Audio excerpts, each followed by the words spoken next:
તો નમસ્કાર ગુજરાત, અત્યારે હાલ ગુજરાતમાં વરસાદના સમાચારની અંદર આવી રહી છે સૌથી મોટી અપડેટ, કારણ કે સિસ્ટમો હવે ધીમે ધીમે બનવા લાગી છે. 22 થી 28 તારીખવાળા રાઉન્ડને લઈને સૌથી મોટા સમાચાર, અને તેની વચ્ચે શનિ રવિ એટલે 22 અને 23 તારીખ જેથી જો ગુજરાત રાજ્યમાં મેઘમંડાણ હવે નાખવામાં આવી રહ્યા છે, ત્યારે અપર એર સર્ક્યુલેશન વાળી સિસ્ટમ હવે ગુજરાત રાજ્યની ઘણી બધી નજીક હોય તેવું લાગી રહ્યું છે.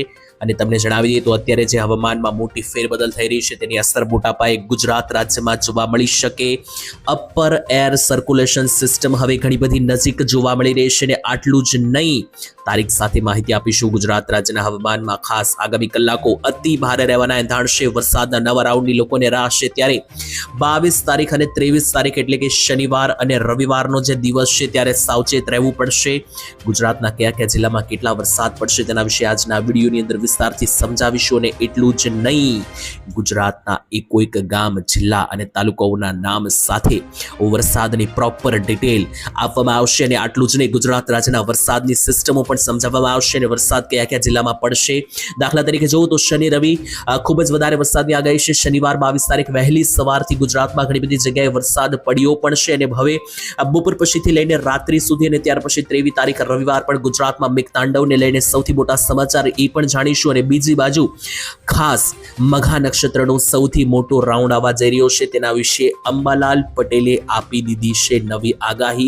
એના ઉપર પણ વિસ્તારથી સમજવાનું છે આજના આ વિડીયોની અંદર. વિડીયો તમારા માટે ઘણો બધો જાણવું જરૂરી બની જશે, કારણ કે આ વિડીયોની અંદર તમને A to Z બધી જ માહિતી હવામાનને સંબંધિત આપવામાં આવશે, જેથી કરીને તમારે અન્ય કોઈ વિડીયો જે છે તે હવામાનને સંબંધિત નહીં જોવો પડે, કારણ કે એકમાત્ર વિડીયોના ઉપરથી તમને A to Z બધી જ ઇન્ફોર્મેશન મળી જવાની છે. તો દોસ્તો, આશા કરું છું કે તમે છેલ્લે સુધી વિડીયો જોતા રહેશો, કારણ કે અધૂરું જ્ઞાન એ તમારા માટે જ ખતરનાક સાબિત થઈ શકે. તો ચાલો શરૂ કરીએ. ધીમે ધીમે સિસ્ટમો સમજાવવાનું હું તમને શરૂ કરું. વેધર મોડેલો અને ડેટાઓ પર અમારી પાસે ઘણા બધા આવ્યા છે, એ પણ તમને આગળ સમજાવું. એની પહેલા લાઈવ સિસ્ટમ આપણે નિહાળી લઈએ. તો ગુજરાત રાજ્ય તરફ અપર એર સર્ક્યુલેશન સિસ્ટમો ઘણી બધી બની રહી છે, અને સિસ્ટમ જ સમજવી છે તો આપણે હવામાન વિભાગનો જ ફોટો વાપરીએ કે જેનાથી વધારે આપણને સિસ્ટમ વિશે ખ્યાલ આવે. મિત્રો, અત્યારે સિસ્ટમને લઈને આપણી પાસે ઘણી બધી અપડેટ આવી રહી છે. તેમાંથી જો આ ફોટો જે છે તે હવામાન ખાતાની વેબસાઇટ ઉપર જે છે તે મિત્રો મૂકવામાં આવ્યો છે. એટલે કે જે હવામાન ખાતું છે આપણું, ભારતીય હવામાન વિભાગ, ઇન્ડિયન મેટ્રોલોજીકલ ડિપાર્ટમેન્ટ, તેમના તરફથી ફોટોઝ મૂકવામાં આવતા હોય છે. અને આ જે ફોટો છે એ કોઈ મિત્રો જેવો તેવો ફોટો નહીં, પરંતુ અવકાશમાંથી પાડવામાં આવ્યો છે. એટલે કે આ સેટેલાઇટ પિક્ચર છે, ઉપગ્રહમાંથી આ ફોટો પાડવામાં આવ્યો છે. આની અંદર આપણું ગુજરાત ક્યાં છે? પીળા કલરના સર્કલમાં આપણું ગુજરાત રાજ્ય અહીંયા રહેલું છે. અને જેટલા પણ આ લીલા કલરના ભાગો છે એ વરસાદી સિસ્ટમના મહાકાય વાદળોના આખા મિત્રો ઝુંડ છે. તો જુઓ, વરસાદની જે સિસ્ટમ અને વરસાદના જે વાદળો છે એ મિત્રો પૂર્વીય બાજુમાં વધારે જોવા મળી રહ્યા છે. એટલે કે બંગાળની ખાડીનો જે મિત્રો ભાગ છે ત્યાંથી લઈને મિત્રો જે બાકીના ભાગો છે ભારતના, ઉત્તરીય ભારતના, ત્યાં સુધી આ વરસાદની સિસ્ટમો ફેલાઈ ચૂકી છે. અને હવે આ જે સિસ્ટમ છે મિત્રો કે જે બંગાળની ખાડીથી લઈને મધ્ય ભારત સુધી ફેલાઈ ચૂકી છે, આ જ સિસ્ટમોને કારણે ગુજરાત રાજ્યમાં નવા વરસાદના રાઉન્ડની શરૂઆત થવાની છે. મિત્રો, જણાવી દઈએ, અત્યારે હાલ ગુજરાત ઉપર કોઈ મોટું વાદળ નથી, કોઈ મોટી સિસ્ટમ નથી, પરંતુ વાદળો છે. જી હા દર્શક મિત્રો, સુધારી લો મારી વાતને. તો ગુજરાત ઉપર અત્યારે જે નાના મોટા વાદળો છે તેને કારણે ગુજરાતમાં મધ્યમથી ભારે લેવલના વરસાદો પડવાના છે. જોકે ગુજરાત ઉપર સિસ્ટમ ના હોવાને કારણે કોઈ મોટો વરસાદ જોકે 25 તારીખ સુધી તો જોવા મળવાના કોઈ એંધાણ નથી, કારણ કે 22 થી 25 તારીખનો જે સમયગાળો રહેવાનો છે એમાં ધીમી ધીમી ઝાપટા અને મધ્યમ વરસાદની શરૂઆત થશે. 25 તારીખ પછી જે આ સિસ્ટમ, મિત્રો હું તમને ઝૂમ કરીને દેખાડી દઉં તો આજે સફેદ કલર આ ભાગવાળી મિત્રો જે સિસ્ટમ આ રીતે ગુજરાત ઉપર આવશે, ત્યારે ગુજરાત રાજ્ય ઉપર 25 થી લઈને 30 તારીખ સુધીનો નવો રાઉન્ડ જોવા મળી શકે તેવા એંધાણ છે. આ સિસ્ટમ વિશે અંબાલાલ પટેલે પણ ઘણી બધી માહિતી આપી છે. શું કહ્યું છે અંબાલાલ પટેલે તેના વિશે પણ તમને પ્રોપર સમજાવી દઉં. તો અંબાલાલ પટેલે 3 થી 4 મહત્વની વાત કહી દીધી છે, જેના વિશે ઓલમોસ્ટ બધા લોકોને ખબર હોવી જોઈએ. અંબાલાલ પટેલે પણ જેમ સિસ્ટમ છે તેવી જ આગાહી આપી છે. જે સિસ્ટમ મિત્રો આવી રહી છે 25 તારીખ પછી ગુજરાત ઉપર, એ મિત્રો સાચી પડી શકે, કારણ કે અંબાલાલ પટેલે પણ સેમ આગાહી આપી છે. મિત્રો, અંબાલાલ પટેલે ગઈકાલે જે આગાહી આપી તેના વિશે સમજાવું તો તેમણે કહ્યું છે કે 25 ઓગસ્ટ પછી સમગ્ર ગુજરાતમાં નવો વરસાદનો રાઉન્ડ જે છે તે મિત્રો તમને જોવા મળી શકે. અને માત્ર આટલી જ વાત નથી કરી, તેમણે બીજી પણ ઘણી બધી રસપ્રદ વાતો કરી છે. દાખલા તરીકે તેમણે કહ્યું છે કે રક્ષાબંધન અને જન્માષ્ટમી જેવા જે તહેવારો આવી રહ્યા છે, તહેવારોના દિવસોમાં જ ગુજરાતમાં સારા વરસાદોની આગાહી છે. મઘા નક્ષત્ર 17 તારીખે શરૂ થયું છે અને 31 તારીખે પૂરું થવાનું છે. મઘા નક્ષત્રનો જે બીજો ભાગ છે 23 થી 30 તારીખનો, એમાં ખૂબ સારા વરસાદો પડવાની સંભાવના છે. અને આ જે વરસાદ છે ફાયદાકારક એટલા માટે કારણ કે મઘા નક્ષત્રના પાણી જે છે તે ખૂબ જ સારા ગણવામાં આવે છે. લોકો પીવા માટે પણ ભરે છે અને ખેડૂત પાકો માટે તો ખૂબ સારા છે.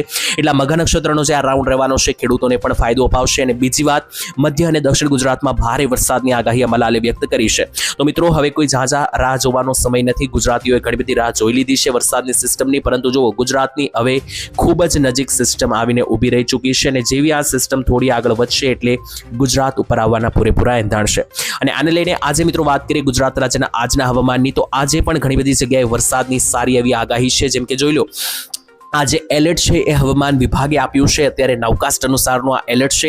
તો નાવકાસ્ટ અનુસાર ગુજરાતના કયા કયા જિલ્લાઓમાં અત્યારે વરસાદની આગાહી, મધ્યમથી ભારે વરસાદની આગાહી હવામાન વિભાગે આપી છે. તો આ જિલ્લાઓએ સાવચેત રહેવાનું રહેશે, જેમાં દક્ષિણથી શરૂ કરીએ તો ડાંગ, નવસારી, વલસાડ, સુરત, નર્મદા, તાપી, ભરૂચ, તેની સાથે વડોદરા, છોટાઉદેપુર અને દાહોદ. મધ્યની અંદર આવી જઈએ તો અહીંયા આણંદ છે, અને તેમની બાજુ સૌરાષ્ટ્રમાં આવીએ તો બોટાદ, અમરેલી, ભાવનગર અને ગીર સોમનાથ. આ બધા જિલ્લાઓની અંદર મિત્રો હવામાન વિભાગે મધ્યમ વરસાદનું યેલો એલર્ટ અત્યારે હાલ જાહેર કર્યું છે, જેમાં ખાસ બચીને રહેવું. હવે હું તમને ગુજરાતમાં આગામી 24 કલાક કઈ કઈ જગ્યાએ કેટલો વરસાદ પડવાનો છે જણાવું. એની પહેલા જો એક ફોટો જાહેર કરવામાં આવ્યો છે, જેમાં વરસાદ ખૂબ સારા જોવા મળી રહ્યા છે.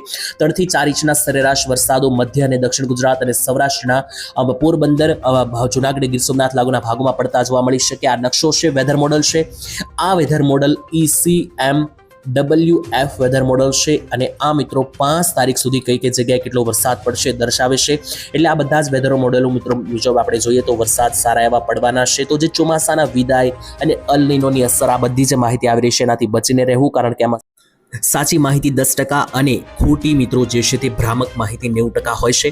તો આ પ્રકારે મિત્રો માહિતી છે. બાકી તમને જણાવે તો ચોમાસાની જે વિદાય છે ગુજરાત રાજ્યમાં 1 મહિના સુધી તો હજુ કોઈ પણ રીતે નજીક પણ દેખાતી નથી. એનું મુખ્ય કારણ છે કે મિત્રો ગુજરાત રાજ્યની અંદર તમને જણાવી દઈએ તો ખાસ કરીને ચોમાસાની વિદાય એટલા માટે દૂર, કારણ કે ગયા વર્ષે પણ જોઈએ 2025માં તો પણ ચોમાસું 15 થી 20 તારીખ આસપાસ સપ્ટેમ્બર મહિનામાં વિદાય લીધી હતી. અને આ વખતે પણ હજુ ઘણા બધા વરસાદો બાકી છે. વેધર મોડેલો પણ દેખાડી રહ્યા છે અને ઘણા બધા નિષ્ણાંતોની પણ આગાહી છે કે ગુજરાતમાં 15 તારીખ પછી રેન્જમાં આવનારા મહિના સુધી પણ મિત્રો વરસાદો છે. તો મિત્રો ચાલો એના વિશે તો હજી ક્યારેક વધારે માહિતી આપણે જાણતા જ રહીશું. હવે આપણે વાત કરીએ આજના વરસાદની. ગુજરાતમાં આજે કેટલો વરસાદ પડી શકે, કયા કયા જિલ્લામાં પડી શકે, એના વિશે પ્રોપર અપડેટ લઈએ. તો ચાલો કોઈ ગામના નામ સાથે સમજવાનું છે. ટૂંકમાં જણાવીએ, શનિ રવિ ગુજરાતમાં ભારે વરસાદની આગાહી છે. રવિવારની સવાર સુધી જુઓ તો સારા એવા વરસાદોના સંકેતો મળી રહ્યા છે. તેની વચ્ચે ગુજરાતમાં અત્યારે હાલ કયા કયા ભાગોમાં વરસાદની આગાહી છે તેના એક ગામના નામ સાથે જણાવું તો સૌથી જો સારો વરસાદ રહેવાનો હોય તો એ દક્ષિણ ગુજરાત અને દક્ષિણીય સૌરાષ્ટ્રના ભાગમાં મિત્રો રહેવાનો છે. આ સર્કલ મેં બનાવ્યા એ ભાગોમાં રહેવાનો છે. એની અંદર કયા કયા વિસ્તારોનો સમાવેશ થાય છે એ પણ તમને જણાવી દઉં. નામ સાથે બધી જ માહિતી જોઈ લો. સૌથી પહેલા મિત્રો જણાવી દઈએ, તાલુકા અને જિલ્લા બધાના નામ હું મિશ્રમાં ભેગામાં લેતો રહ્યો છું. આસપાસના વિસ્તારમાં જો તમારા ગામનું નામ આવે તો તમારે સમજી લેવું તમારી અનુકૂળતા મુજબ. જેમાં ચાલો શરૂ કરીએ. તો જે પણ ભાગોમાં મધ્યમથી ભારે વરસાદની આગાહી છે અત્યારે હાલની કલાકોમાં, તેમાં વડોદરા, છોટાઉદેપુરનો વિસ્તાર આવી જાય છે. ત્યાંથી નીચે આવીએ તો મિત્રો ખાસ બાકીના પણ જે સેન્ટરો છે, જેમ કે નીચે આવીએ તો ભરૂચના વિસ્તારો છે, કીમ, અંકલેશ્વર, નર્મદા, તેની સાથે જંબુસર, રાજપીપળાના વિસ્તારો. તેની પણ નીચે આવીએ તો સુરત, તાપીથી લઈને મિત્રો નવસારી, વલસાડ, વાપી, તેની સાથે ખેરગામના વિસ્તારોથી લઈને મિત્રો જે ગંડેવીના વિસ્તારો છે, નવસારી આસપાસ, આહવા, ડાંગ, સાપુતારા, આ બધા જે વિસ્તારો છે દક્ષિણ ગુજરાતના આખા પટ્ટાની અંદર મિત્રો જે છે તે તમને મધ્યમ લેવલના વરસાદો પડતા જોવા મળી શકે. અને સૌરાષ્ટ્રમાં આવીએ તો સૌરાષ્ટ્રમાં પણ જુનાગઢ અને ગીર સોમનાથ જિલ્લો છે તેની આસપાસના જે પોઈન્ટ બને છે, જેમ કે દાખલા તરીકે મિત્રો તમને જણાવ્યું તો જુનાગઢ અને ગીર સોમનાથની અંદર રહેલા બાજુના વિસ્તારો, જેમ કે વિસાવદર હોય, કેશોદ હોય, મુલિયાસા, મેદરડાના વિસ્તારોથી લઈને વેરાવળ, ઉના, તુલસીશ્યામ, સાસણગીર, ગીર નેશનલ પાર્ક, ઉનાથી લઈને મિત્રો જે દરિયાકાંઠે રહેલું વેરાવળ છે, આ બધા વિસ્તારમાં, સાથે પોરબંદર અને દ્વારકા બાજુનો જે દરિયાકાંઠો છે ત્યાં પણ આસપાસના તાલુકાઓમાં સારા વરસાદની આગાહી છે. ઇવન મોરબી જિલ્લામાં પણ દરિયાકાંઠે તમને સારા એવા છૂટા છવાયા વરસાદો પડતા ખાબકતાઓ જોવા મળી શકે. તો આ રીતની આગાહી છે.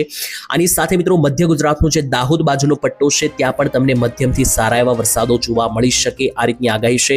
હવે આની સિવાય ઝાપટા સ્વરૂપે જે વરસાદોમાં આગાહી છે તે પણ મિત્રો હવે હું તમને જણાવી દઉં તો ઝાપટાની આગાહી પણ ગુજરાત લેવલે ઘણા બધા ભાગોમાં રહેલી છે. જેમ કે દાખલા તરીકે કયો કયો ભાગ છે જો ઝાપટાની અંદર ઉત્તર ગુજરાતના કેટલાક પંથકો આવે છે, તેની સાથે અહીંયા મિત્રો જણાવી દઉં તો ઉત્તર ગુજરાત આવે છે આખું, તેની સાથે સૌરાષ્ટ્રના કેટલાક જિલ્લા આવે છે અને મધ્ય ગુજરાતનો આખો પટ્ટો આવે છે. આ બધા ભાગમાં ઝાપટા સ્વરૂપે વરસાદની આગાહી છે.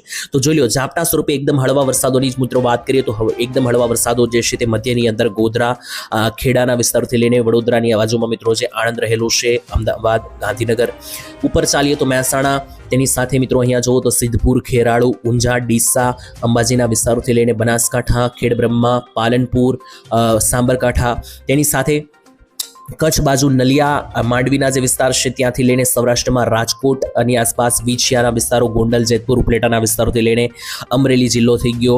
આ બધા ભાગોમાં મિત્રો ઝાપટા સ્વરૂપે વરસાદની સારી કક્ષાની આગાહી છે. તો આ રીતની સંપૂર્ણ અપડેટ આવી રહી છે. આશા રાખીએ છીએ કે વરસાદની માહિતી તમને અહીંયા સંપૂર્ણ રીતે સમજાઈ ચૂકી હશે. વિશેષ અપડેટ આવતીકાલના વિડીયોમાં હું તમને રેગ્યુલર આપતો જઈશ. જેમ જેમ સિસ્ટમ બદલાતી જશે તેમ એના માટે ચેનલ સાથે સબસ્ક્રાઇબ કરીને જોડાયેલા રહેજો. કાલે ફરી મળીશું. ત્યાં સુધી આપશો. ધન્યવાદ. જય માતાજી, જય દ્વારકાધીશ.